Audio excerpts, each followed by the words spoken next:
এ দেখো এখন বাজে ঘড়ির কাঁটা 11টা, মানে রাত 11টা। তাহলে ভাবতে পারছো কত তাড়াতাড়ি হয়ে গেছে। গেছি ঝটপট করে, সমস্ত কাজকর্ম হয়ে গেছে। কাজকর্ম বলতে দেখো ওখানে দু একটা ফটো তোলা, তারপরে খাওয়া দাওয়া সেরে চলে আসলাম। আর এত সুন্দর টাইমের মধ্যে হয়ে গেছে না, আমি তো ভাবতেই পারি না। আমি ভাবলাম অনেকটা রাত হয়ে যাবে, মোটামুটি 12টা তো বাজবে। তো না, সাথে সাথে খাওয়া দাওয়া, সাথে সাথে চলে আসা, একটুখানি ওই বোনেরা ছিল ওদের সঙ্গে একটু সময় কাটানো, এই আর কি। বেশ সুন্দর কাটালাম। তবে কি জানো, একটা জিনিসই মনে হয়, বিয়ে বাড়ি যাওয়া এই যে যাওয়ার আগ পর্যন্ত সাজগোজ এটা সেটা চলতেই থাকে।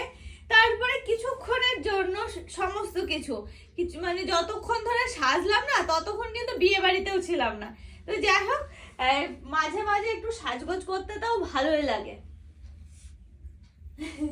তো কেমন লাগছে অবশ্যই কিন্তু জানাতে ভুলো না।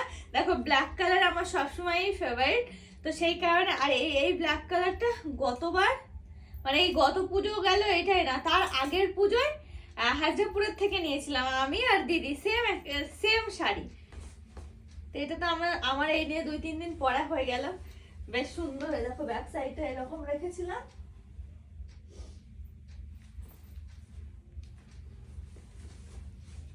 নর্মাল শাড়ি পরে চলে গেছি। সাইডে চাদর ছিল, চাদরটা আপাতত আমার কাছে নেই।